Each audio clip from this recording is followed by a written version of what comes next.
আসসালামু আলাইকুম। Crown cement সকালের খবরে আমন্ত্রণ জানাচ্ছি আমি কথা নাহিয়ান। পাকিস্তানের পররাষ্ট্রমন্ত্রী ইসহাক দার 3 দিনের সফরে আগামীকাল ঢাকায় আসছেন। তার সফরে আধা ডজন স্মারক সই হতে পারে, যেগুলো নিয়ে দুপক্ষ আলোচনা করছে। একই সঙ্গে বাংলাদেশের রাজনৈতিক দলগুলোর সঙ্গেও আলোচনা করবেন ইসহাক দার। দীর্ঘ প্রায় 15 বছর পর গত এপ্রিলে ঢাকায় বৈঠকে বসেছিলেন বাংলাদেশ ও পাকিস্তানের পররাষ্ট্র সচিবরা। ওই বৈঠকে 9 দিন পর পাকিস্তানের উপপ্রধানমন্ত্রী ও পররাষ্ট্রমন্ত্রী ইসহাক দারের ঢাকায় আসার কথা ছিল। তবে কাশ্মীর ইস্যুতে ভারতের সাথে সংঘাতের জেরে এই সফর স্থগিত হয়ে যায়। শেষ পর্যন্ত শনিবার 3 দিনের সফরে ঢাকায় আসছেন ইসহাক দার।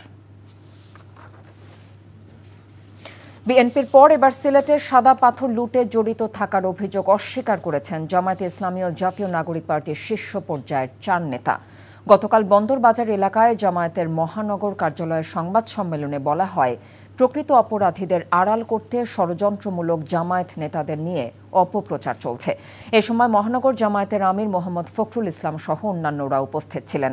অন্যদিকে প্রেসক্লাবের সংবাদ সম্মেলনে পাথর লুটে নিজেদের সংশ্লিষ্টতা অস্বীকার করেন জেলা ও মহানগর এনসিপির নেতারা। বলেন, এই অভিযোগ ভিত্তিহীন, উদ্দেশ্যমূলক। এর আগে বুধবার পাথর লুটের অভিযোগ অস্বীকার করে সংবাদ সম্মেলন করেন মহানগর বিএনপি। 13 আগস্ট পাথর লুটের ঘটনাস্থলে অভিযান চালায় দুদকের 5 সদস্যের এনফোর্সমেন্ট দল। তারা ফিরে ঢাকায় কমিশনের প্রতিবেদন পাঠায়। এতে উল্লেখ করা হয়, সাদা পাথর লুটে প্রত্যক্ষ পরোক্ষভাবে 42 জন রাজনীতিবিদ ও প্রভাবশালী ব্যক্তির সংশ্লিষ্টতার প্রমাণ পাওয়া গেছে। তালিকায় বিএনপি, জামায়াত, এনসিপি ও আওয়ামী লীগের নেতাকর্মীরাও আছেন। ডাকসু নির্বাচনে 509টি মনোনয়নপত্রের মধ্যে প্রাথমিক বাছাইয়ে 462টি বৈধ, বাকি 47টি ত্রুটিপূর্ণ, এমন কথা জানিয়েছেন চিফ রিটার্নিং কর্মকর্তা অধ্যাপক মোহাম্মদ জসিমউদ্দিন।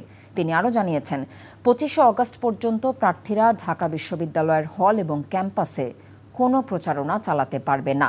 এদিকে দল কিংবা প্যানেল নয়, ডাকসু নির্বাচনে প্রার্থীর কাজ ও যোগ্যতা দেখে ভোট দেওয়ার কথা ভাবছেন ঢাকা বিশ্ববিদ্যালয়ের শিক্ষার্থীরা। নূর হোসেনের রিপোর্ট।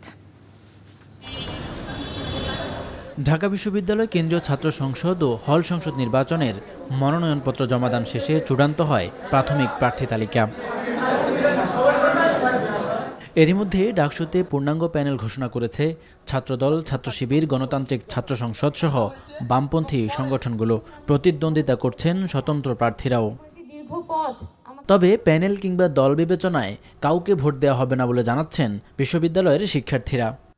ছাত্র সংগঠনগুলোকে দেখি, তারা আসলে ছাত্রদের কল্যাণে কাজ না করে কাজ করে আসলে রাজনৈতিক পারপাসে, রাজনৈতিক দলগুলোর কল্যাণে। এজন্য আমরা একবার ডাকসুকে আসলে বেছে নিয়েছি যে যারা আসলে ছাত্রদের জন্য কাজ করবে। হল ক্যান্টিনের সমস্যা রয়েছে, যারা এইসব সমস্যাগুলো নিরসন করতে পারবে, আমরা চাইবো যে এরকম নেতৃত্বে আসুক যারা সত্যিকার অর্থে ছাত্রছাত্রীদের জন্য কাজ করবে। আমরা সেই সব প্রার্থীকেই ভোট দেব যারা মূলত আমাদের খাবারের, ক্যান্টিনের এবং মেসের খাবারের মান উন্নয়ন করব। এদিকে বিশ্ববিদ্যালয় ক্যাম্পাসকে শিক্ষার্থী বান্ধব করে গড়ে তুলতে নানা প্রতিশ্রুতি দিচ্ছেন প্রার্থীরা। গণরম গেস্টরম কালচার চিরতরে এই ঢাকা বিশ্ববিদ্যালয়ের মাটি থেকে মূলোৎপাটন করা হবে। ক্যান্টিনে ফাও খাওয়া থেকে শুরু করে রাজনৈতিক যে অপসংস্কৃতিগুলো ছিল বিরাজমান, সেই রাজনৈতিক অপসংস্কৃতিগুলো চিরতরে মূলোৎপাটন করা হবে। যে আগামী দিনে আমাদের হলগুলো কি দখল হবে কিনা, আগামী দিনে আমাদের ক্যাম্পাস কি আবার একটা সন্ত্রাসের মুখোমুখি হবে কিনা, এবং এই সিদ্ধান্তটা আসলে আমাদের শিক্ষার্থীদেরকেই নিতে হবে। নির্বাচনের আচরণবিধি কঠোরভাবে অনুসরণ করতে প্রার্থীদের সতর্ক বার্তা দিয়েছে ডাকসুর নির্বাচন কমিশন। আপনারা কোনো ধরনের পক্ষপাতের আচরণ আমার মনে হয় আপনারা দেখেন নাই। আমরা সম্পূর্ণ নিউট্রাল পজিশন থেকে সার্ভিসটা দেওয়ার চেষ্টা করতেছি ছাত্রছাত্রীদের জন্য। এবছর ডাকসুর 28 পদে রেকর্ড 5 শতাধিক শিক্ষার্থী প্রার্থী হয়েছেন। নূর হোসেন, এনটিভি নিউজ, ঢাকা। সকালের খবর এইটুকুই। এই খবরের ভিডিও সহ আপডেট জানতে ভিজিট করুন এনটিভি অনলাইন www.ntvbt.com। এছাড়াও এনটিভির জনপ্রিয় সব অনুষ্ঠান এবং খবরের আপডেট জানতে ভিজিট করুন আমাদের ইউটিউব এবং ভেরিফাইড ফেসবুক পেজ। 12টার মধ্যাহ্নের খবর দেখার আমন্ত্রণ রইল। ধন্যবাদ সবাইকে।